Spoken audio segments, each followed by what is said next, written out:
Hello, there's Uncle B coming at you again. Let you know it is smoking time.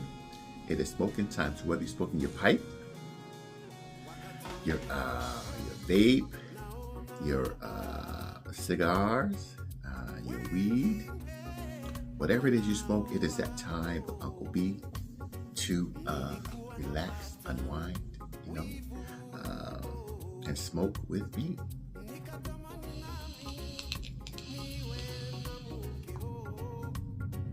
Yes, sir.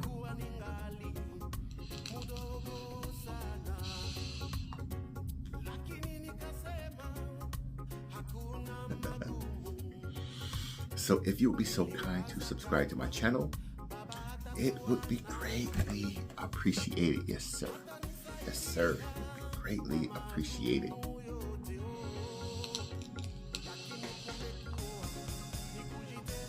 Uncle B wants you to be healthy, wealthy, and wise.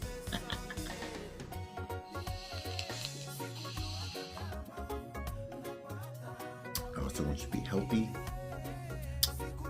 wise, and safe.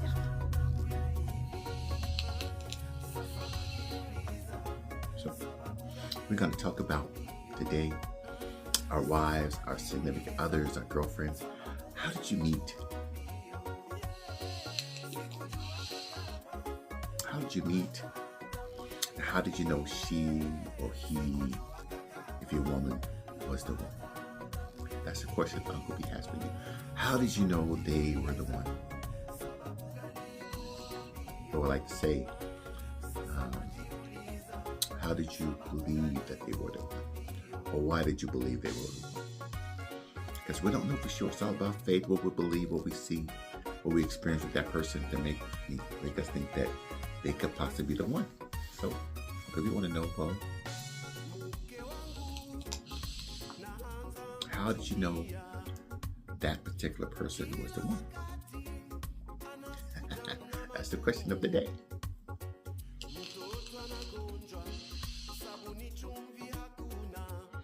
And do you still think they are the one? It's between me and you. Do you still think they are the one?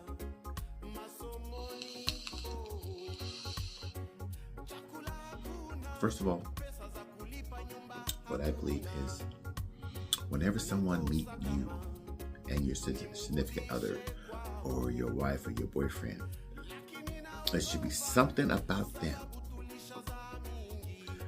that reminds that person of you. Something. The mannerism, how they focus on something, how they break things down, their mannerisms, how they think. Something reminds you of that other person.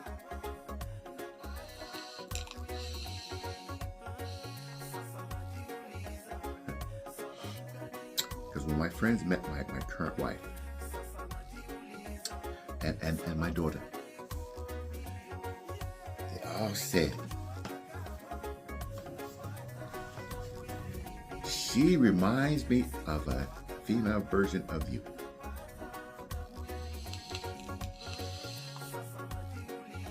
She reminds me of a female version of you.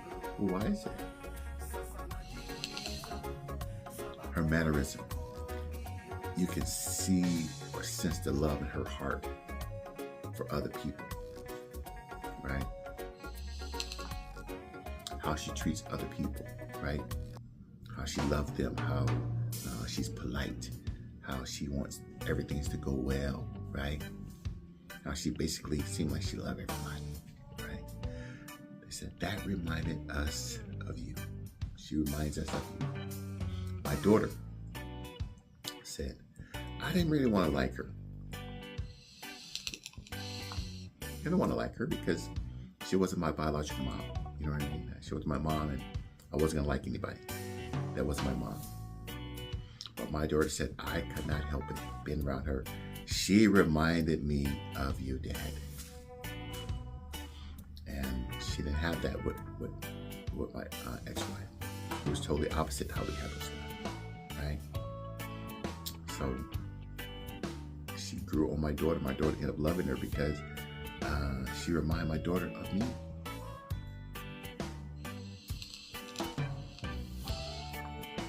Sir. Now let me tell you how we met. We first met at my graduation in high school, right? I had a twin sister. Her name was Sharon. My name is Aaron. We were at the Thomas and Mack Center. My sister was graduating, and I was graduating. My sister graduated first, and then I graduated second.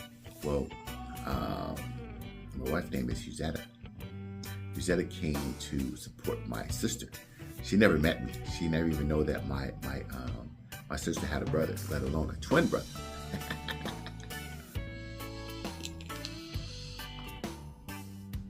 So after the graduations, we meet. We all giving hugs and balloons and stuff like that. And my sister introduced me to her. Hi, brother, you said this is my brother Aaron. We met such and such, you know what I mean? And we kind of, from a distance, looked at each other, kind of side-eyed. That side-eyed look. Yes, sir. So, sometime later we talked. Chris and I, we started dating, But after a couple of months, about a month or two, I think we only dated maybe about a month or two, maybe 2 months, because I was going to be leaving to go to Hines Junior College in Mississippi. I was going to leave to go to college, right? So we was going to have to break up anyway because I was going to be going to college, going to be leaving. I was a young guy. I didn't really believe into long distance relationships like that. And so we ended up breaking up, and in my mind I figured, in my mind I think we're going to end up meeting back up again somewhere along in life, because she is a good person, and she's wonderful, she's beautiful, she has a great heart. In my mind, I thought that. But at the same time, just as well we broke up because I kind of wanted to date other people, because I'm a young man, just graduated from high school. After a while, I didn't know if I want to be tied down. I just want to just be free, right? I kind of felt that way even before we broke up, right? But I was going to be leaving anyway, so it didn't really matter. But lo and behold, maybe a week or two before I'm getting ready to leave to go to college, I realized I never made reservations or got dormitory to stay someplace. I would have no place to stay. And this was like maybe a month after when we broke up, right? So I started calling the college, trying to see if I can get dormitory, this and all that stuff. Everything was too late, all booked up. I had to wait till second semester, right, to leave to come to college. So I figured, that's what I'll do, So meantime, I said, I got to get a job. I got a job, started working. Let's just start doing my thing, dating other women. Before you know it, time went by. I didn't go to college. And the second semester, started dating someone. The young lady I was dating got pregnant with my son. You know what I mean? I kind of stayed because I didn't want to leave now. I was going to work and find something to do here so I can take care of my son. And lo and behold, time went by.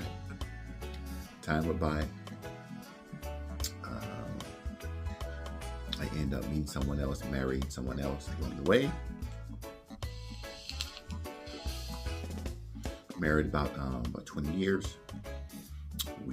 During that 20-year period, I would periodically see Huzetta, my wife now. Periodically see her. And that's amazing because we stay in the same state, same city, right? almost the same part of town, almost. I'd never seen her, right? And if I did, it was like out of the blue.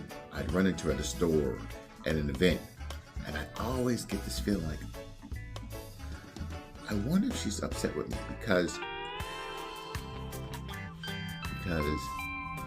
we broke up. I know she really liked me. I know she loved me. And I just kind of want to do my own thing. So I know she's kind of hurt. So I got to thinking, she could be upset with me, right? So every time I run into her, I get this feeling that she could be upset with me because we never got back together. And is this the day that she's going to let it all out? Going to give me a piece of her mind and blow up? Because at that time, I knew some black women were known to do that. If they weren't happy with you, they just say what's up on their mind and let it be what it's going to be.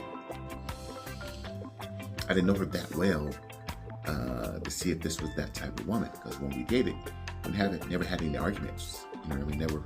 Nothing ever happened, so I could see how she'd react if she's upset with me. We never had that, right? So it went on. So about the third time of running into her, I told her. Actually, I was at my uncle's house visiting my uncle because my uncle had cancer. I was over there visiting him,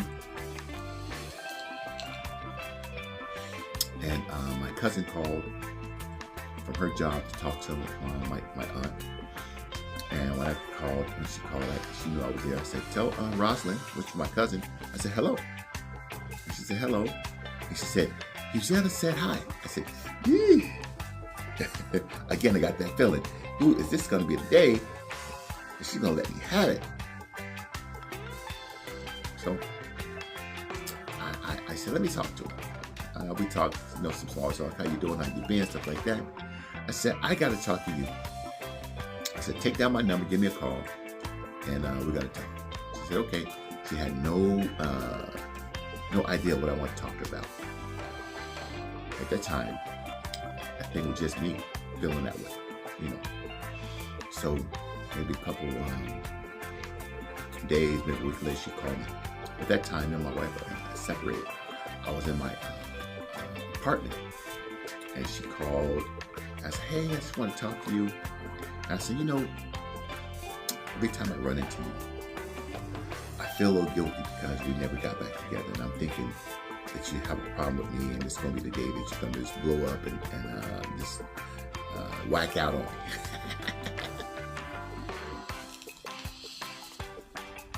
And she said, no, I wouldn't do that. She said, you know, I was hurt. We broke up. We never got together. I was hurt, but no, I never would do that. I never would do that. You know, she said, you figure this is what you want to do, and you did what you want to do. So she said, so I just dealt with that. All is good. I said, okay, I'm glad you feel that way. I just wanted to know. I just want to clear that air. Because every time I run into you, I'm thinking, this is the day you're going to let me have it, huh?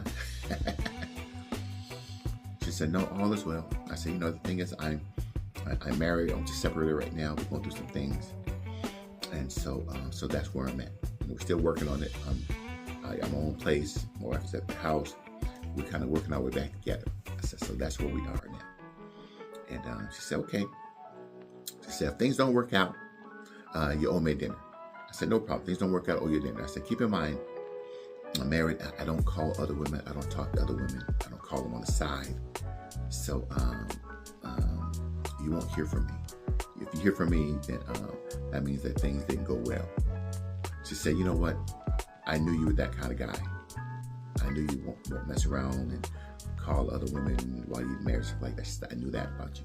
I said, yeah, you know what I mean? I said, you know, if I see you, even with her, I'll come over. I'll introduce you, let you know who she is, and vice versa, and I'll keep it pushing. She said, okay. She said, have a nice day. Cool. So, a couple years down the line, maybe another 2 or 3 years, 2.5 years go by, then wife ended up not making it. So, I moved out. You know, maybe it might have been end of September, October, move out. You know, getting divorced and all that stuff. You know, we tried it, not working out. And so I'm just moving on, right? Like end of September, October. So going on to November, January, the next following year. I think it was in March, right? In March, so at the end of March, and my birthday had passed, and my son's into music, and I told him I would come to one of his concerts. He invited this concert. He said, "Come on, Pops, come to my concert. It's a religious type concert, gospel concert, singing gospel music, stuff like that. I got you some VIP tickets to my show." I said, "Okay, cool." Now, I really wasn't going to go, but I got the tickets. I said, who knows? Because I was doing some side jobs, and I was working that day. And I got off the side job, came home, and I said, I guess I'd go for a little while. See, when I go to church, I don't like to stay at church all day. I like to go, hear the pastor, hear the music, get to it, have prayer, and get out of it, right? I've been going to church a long time. I don't like to be there all day, right? I got things to do, right? Excuse me. So at the last minute, I said, I'll go and support my son and get there. I sit down, kind of up toward the front, and on this front row, I see Susanna. I see her. She get up because she's a singer. It was their time to come and sing, her and her group. She get up. She's walking by. She sees me, and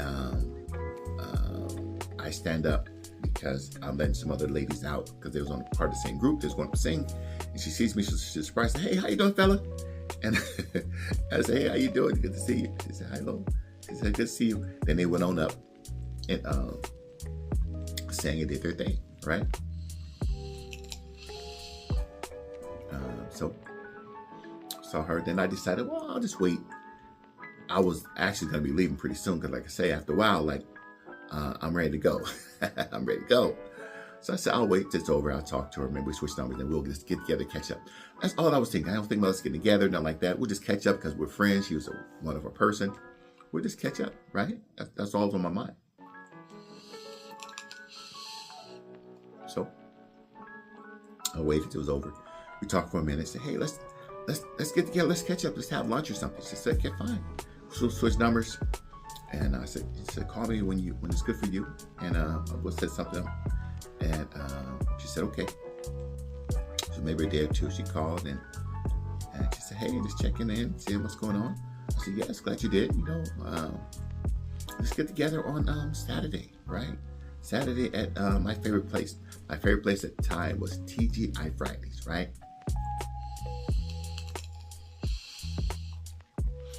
TGI Fridays. So we met up at TGI Fridays. We talked for a while, had a good time eating this, that, and everything. And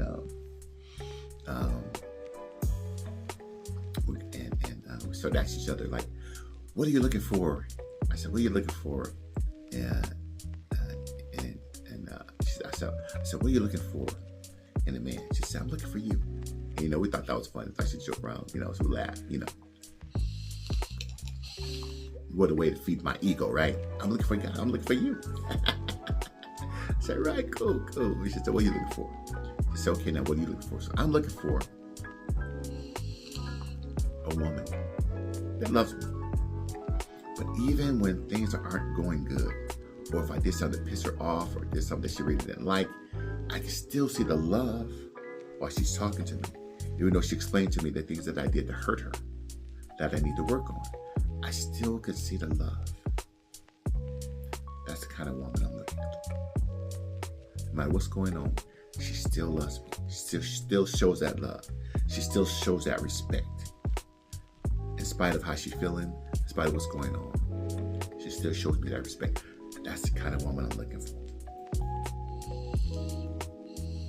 So, when we talk about everything. When we met, my sister passing away, what happened, how we felt. We talked about how she felt when we broke up and we never got back together. She said, I was really hurt, when we broke up.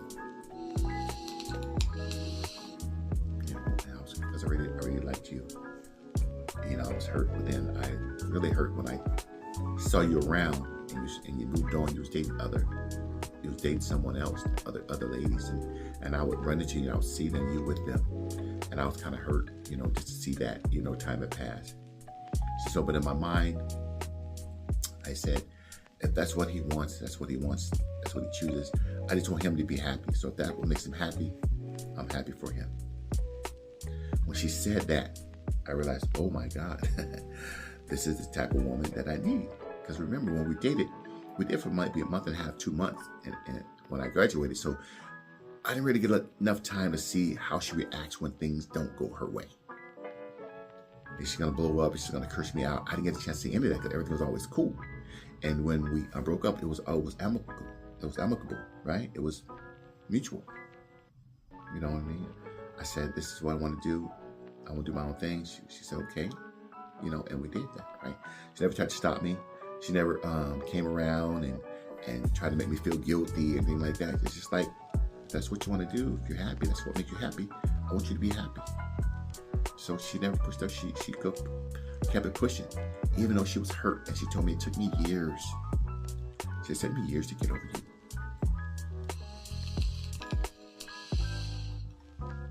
So when I heard all these things, the fact that in spite of how she felt, she still showed me respect. She still showed me love. She let me be what I want to be. She let me have a freedom of choice to do whatever I wanted to do. If I chose her, cool. If not, it was still cool, even though she would still be hurt. Hearing that, at that instance, I said, oh my God, I'm going to marry this woman.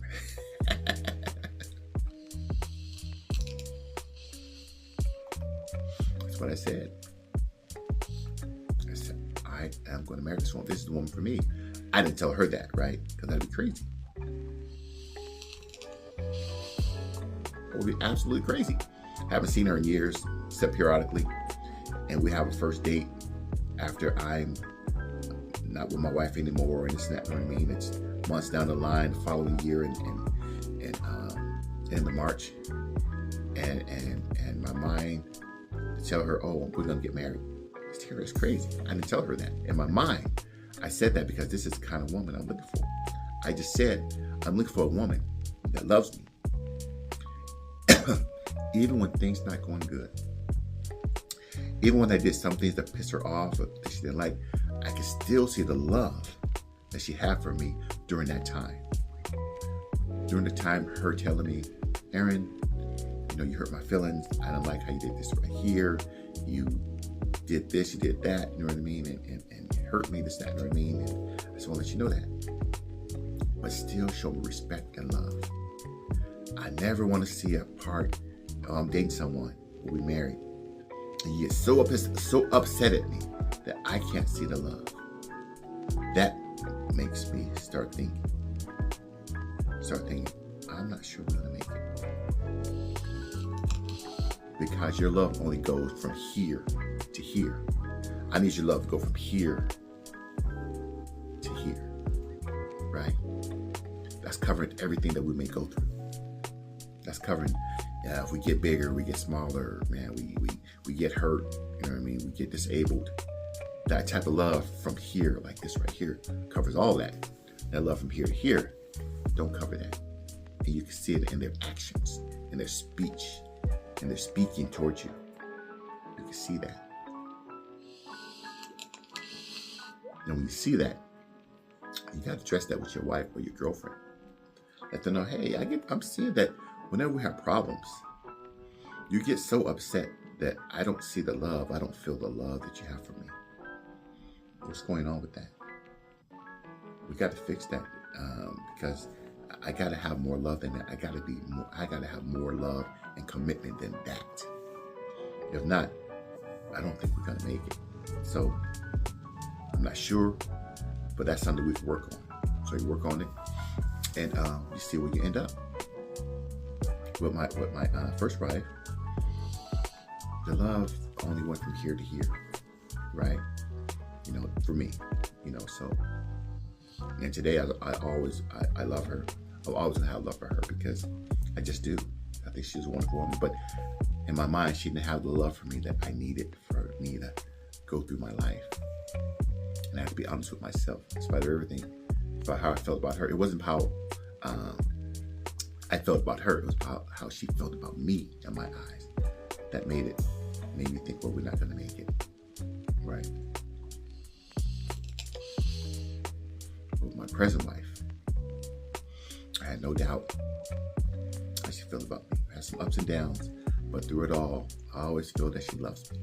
She always showed me that love, in spite of how she feels. She could be upset, not happy with some of my choices, but she always showed me respect and love. And so, it's Uncle B.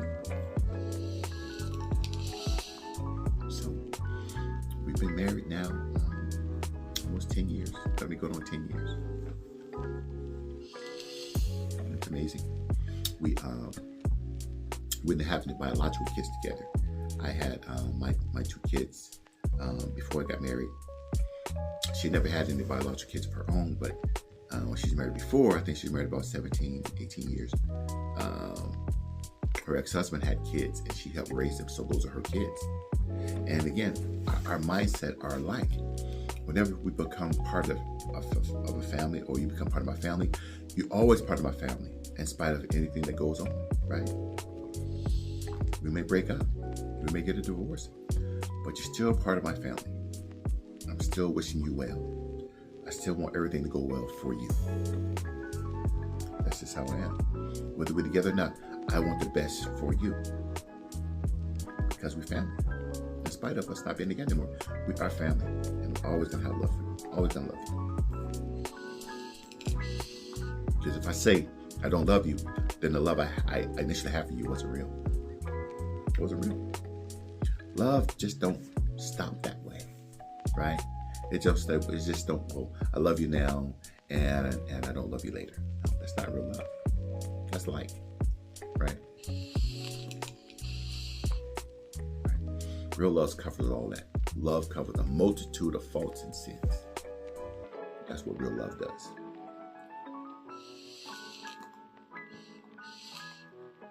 So like I said, we adopted a baby girl named Ariane. We adopted Ariane at 2 weeks old. And we still got her. Ariane is 6. She's going to be 7 in a couple months. We just love her. So, another thing. I went to visit my aunt one day. My aunt had these twins. They're older twins. And named Brenda and Linda. I call them the oracles. Because they got some type of relationship with the Lord. The Lord deals with them. And they kind of see things, prophesy about certain things. So when I went to see her, because I'm a spiritual guy too, the Lord deals with me. And she said, God loves you, and you worry about your daughter a lot. So she said, but you don't have to worry about it. She's going to be okay. She's going to be all right. She knows you love her. She's going to be okay. And I was telling her about, my new wife and stuff like that, and I thought she was a wonderful woman, and we would have been great parents together because we are a lot alike. Not saying things are perfect, but we're a lot alike in how we see things. She said, yeah. She said, God's gonna give you guys a child. In my mind, I said, well, God's gonna have to do it because it's not possible.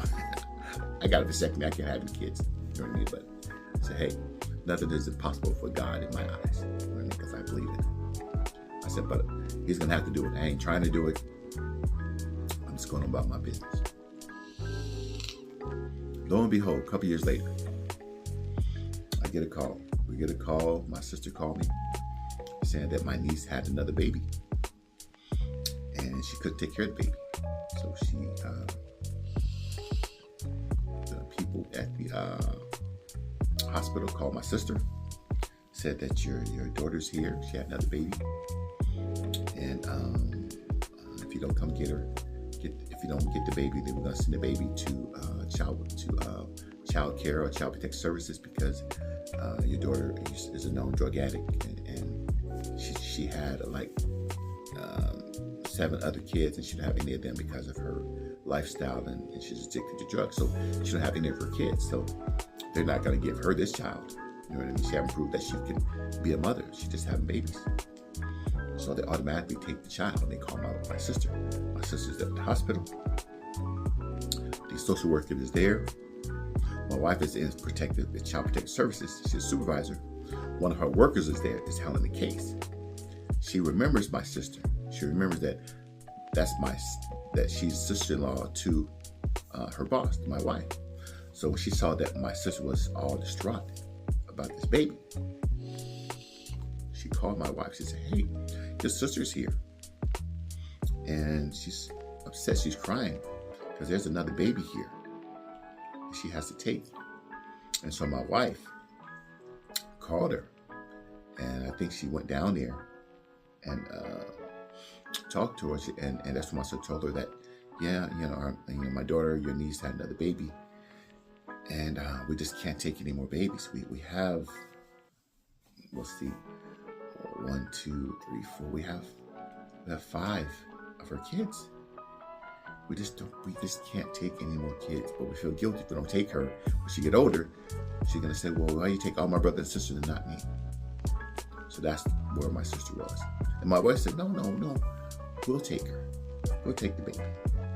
Then my sister said, "I don't know if my brother wanted any more kids like that." You know what I mean? So he's just getting ready to retire, and I don't think so. She said, "No.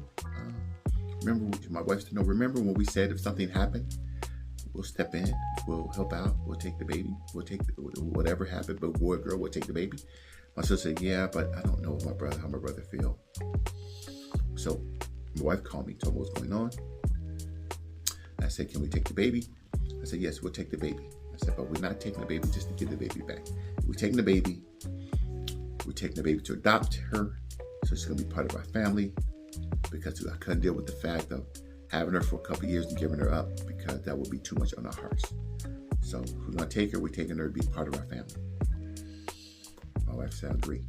Let my sister know within 2 weeks, we're gonna get fingerprinted and do everything we got to do with Child Protective Services. We got the baby. We got the baby, and it's going on 7 years. It was a big thing too, because I started having health challenges.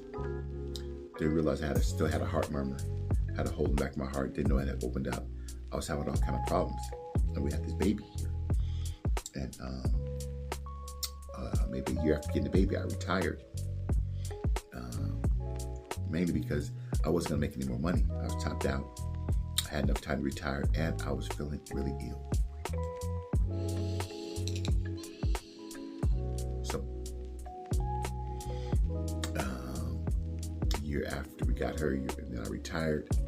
I had a stroke. Found out I still had heart murmur, or hole in my heart, which I was born with, which I forgot, and still started with that. But that's for another later date. Or you can check my other videos talking about my heart murmur, stuff like that. But all is good now. All is good now. I'm feeling better. I'm on the right medications for my situation, and all is good. Like I said, me and my wife going on 10 years. My daughter's going to be going on 7 in a couple months, and she takes a lot out of me. I got a new respect for mothers. I got a new respect for mothers. Let me say it again. I have a new respect for mothers, because it's a serious, emotional, physical job taking care of kids. No matter how old they are, younger or older, it's a job, emotional and physical. It's easier. I find it's easier to go to work, do whatever you got to do, take your breaks, come home, chill, come home, than to stay at home all day, take care of a child. Because there's no set breaks. You're up and down. You worry about that child. It's just a lot of worry, and there's physicalities involved. And if you're kind of ill too, like I was, it's difficult. But the love keeps you going. The love for that child, those children, keeps you going. So much so, it will make you sick, because you do what you got to do, right? Your child's sick, you take care of the child, whether you're sick or not, whether you feel like it or not. You getting up to take care of that child. Sometimes when you should be laying down, I can't lay down. I got a child to take care of. That's how come it wears you down. That's how come sometimes it can be life or death situation. And that's what was happening to me. But all is good. The Lord is good to me. And it's Uncle B coming at you. And if you would be so kind to subscribe to my channel, it would be greatly appreciated. Be safe, be kind, be wise, and love your family. Leave a comment with me, just a little bit. When did you meet your wife or your husband, your girlfriend, your boyfriend, and how did you know they were the one? Uncle B.